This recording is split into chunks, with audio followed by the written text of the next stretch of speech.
It's recording. Good. I might not be here if you're down here for a long time. Won't be. Okay.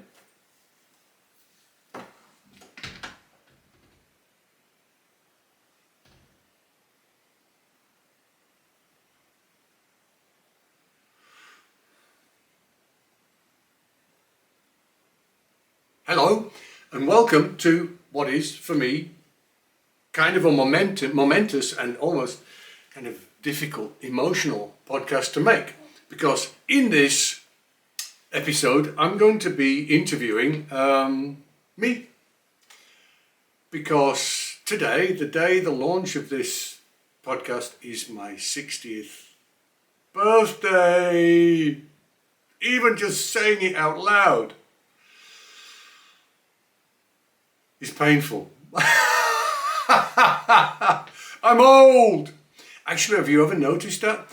Thoughts are thoughts. If you actually really verbalize something and say it out loud, it's a very difficult thing to say. I've said often to my students, how many of you think you can be the best trombone player in the world? And just every now and then, some of them, because they've got very good students, they'll say, great, say it. Go on, say it. Tell me. And so far, no one's been able to do it. It's a very difficult thing to do. So actually saying, I am 60 years old. You know what? 20 is no big deal. 30, didn't really notice it. 40, on my 40th birthday, I flew business class to JFK, New York, with the Vienna Philharmonic, and we got on a plane and I was sitting with Dietmar, the other first trombone player in Vienna. And the first thing he said was, bing, excuse me, it's his 40th birthday. And the stewardess said, passport. And so, there you go. And she said, okay. And she just came back with 6 bottles of champagne and just put them out. And that was quite a celebration. My 50th, I had a bit of a party, but it's not a big deal. But 60 somehow seems to be a little bit momentous. When I was a kid, 60 was really old. Maybe younger people watching this think I'm really old. And this thing about, I don't feel any different to the way I felt when I was 20. It's not strictly speaking true. I think I get a bit more tired these days. A bit more. Not much. I've still got stacks of energy, but I get a little bit less than I used to. But don't notice it. The reason why I'm doing this is I woke up, I had a dream. And I woke up 4 or 5 nights ago. And it was like, is that it? Was that it? Is that the best you could do? This voice in my head saying, so that was your life, huh? That was your career, that's what you did. And this talk of retirement, because my employers in Switzerland, in their great wisdom, decided 65 and that's the end of it. Which does seem a bit crazy because I spent my life learning how to teach. Now I can teach. Someone's going to say, okay, we're going to bring another kid in who doesn't know how to teach. And they're going to spend 30 years learning how to teach. No, we'll kick them out. Well, it is what it is. So it was a really strange thing. And it's like, no, but please, I could have done it better. I think maybe I should have practiced more and taken it a bit more. And it was a really strange sort of realization that this birthday means a lot to me. And I've never felt the need to see a psychiatrist ever in my life. And a few people think I should have, but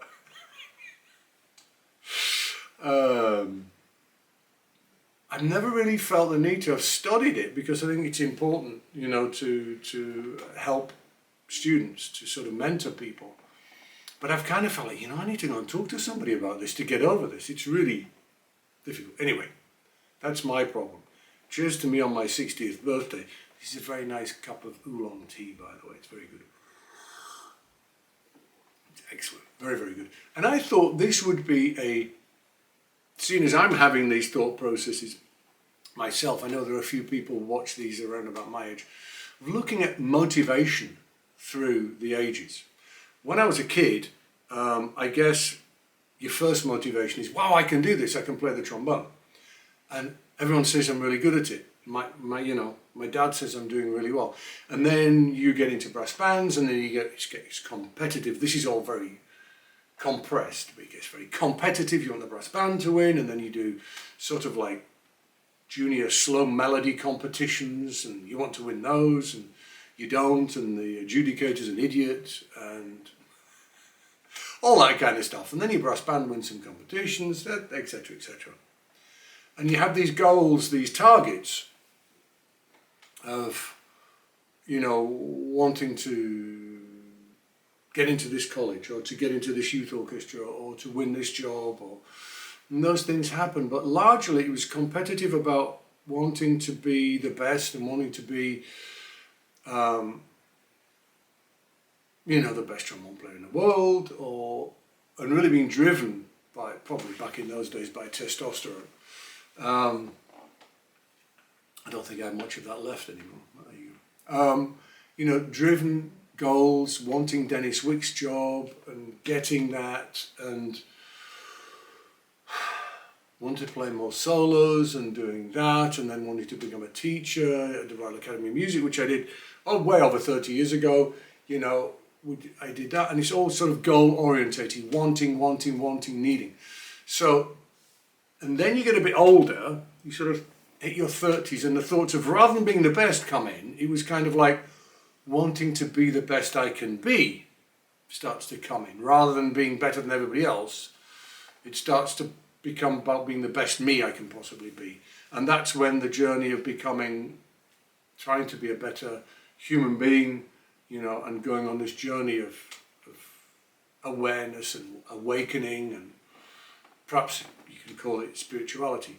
But still, and then I think the competitive element of wanting to go and do an audition in Vienna and winning an audition behind the screen, the only time I ever did that, and I won it, and the goal to grow and to develop and learn to speak German and to learn to live in a different country and all that sort of stuff goes on. And then one's ambitions move into, certainly in my case, it moved on to becoming the best musician I could possibly be. I think my trombonistic education was in the London Symphony. My musical education was in the Vienna Philharmonic. That's where I studied. 12 years of hardcore musical education. And then wanting to grow that further in myself and then share that with others. And so one's ambition tends to be sort of lived out vicariously through students as well as one's own. So then it's like you're dealing on this mentoring basis. Jonas Bieland said a long time ago, he's the teacher in Hanover, he said, the success of the student is the student's success, not mine.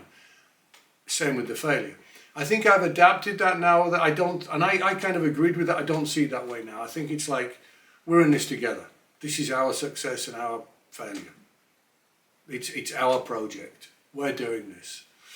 I'm not going to take credit for your success and walk away if it doesn't work out. It's like, if it doesn't work out, we both didn't do our best, or didn't do as well as we could have done. A bit more tea. So one's goals tend to be not only for oneself, but also for others, mentoring, helping. And I wanted to look at now, what are the goals when you hit 60? What is it that I want to do in life? Well, I think the internal battles to understand oneself and to understand, well, this is all around us. It's going to go on until your eyes close for the last time. So that's never going to stop. That's a journey that I've been on for decades. My goals, I still think I'm getting better on the trombone. I still think there are things that I can improve. I still think there are things that are improving. Of course there are things that improve. I don't know how long it's going to go on for. 60, I've got rough plans to keep going till I'm 70 and then have another thing. Because this is not a job, this is a life. I'm not retiring from my life. It's, I'm going to keep going. I want to record more. I want to do more. I want to talk to you more. And I want to keep growing. And I want to come to terms with the fact that 60 is not old, apparently. It feels very strange. And so, motivation, what motivates me? The love of life, the love of music. I've still never got over blowing air down a trombone and a noise comes out the other end. Sometimes quite a nice one. I love it. I love music.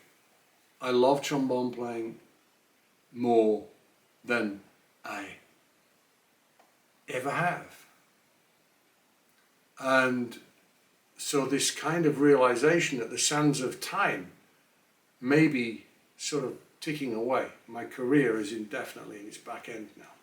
I need to talk to, I'm going to have a chat with actually Christian Limbo to see whether he's even noticed that he's 60 years old. He might just be going straight on. And the reason why I say all of this stuff is, like I said, I wasn't expecting it to hit me so hard, but it has. And so, yeah, I'll keep you posted as to how I cope with it. I don't know whether I'm going to celebrate it very much. I've done a lot of celebrating in my life. I have bought myself a birthday present. And it's a very big birthday present. And it's a spectacular birthday present. And it ties in psychologically very much with something that I dreamt of when I was a child, when I was 6, 7 years old, before I even played the trombone. And for those of you who subscribe to the newsletter, you will get a link to see what my 60th birthday present is. The reason why I'm doing it that way is I don't want to shout about it publicly. Modesty prevails in this regard. But it is an extremely spectacular birthday present, and I still pinch myself. So sign up and I'll let you see on a private podcast what it is. So there we go. I was asked by a very good friend and an excellent teacher who knows who he is to talk about motivation. And I guess in that I've covered a little bit. How do you keep the motivation going? And I think the motivation is we just love it. I just love having dreams, having goals, loving creating sound, loving creating music. And I think I would say to students, winning a job is a side effect. It's a byproduct of becoming who you're going to become. And if you listen to Christian Limbo talking, if you listen to really the people who you aspire to in any field,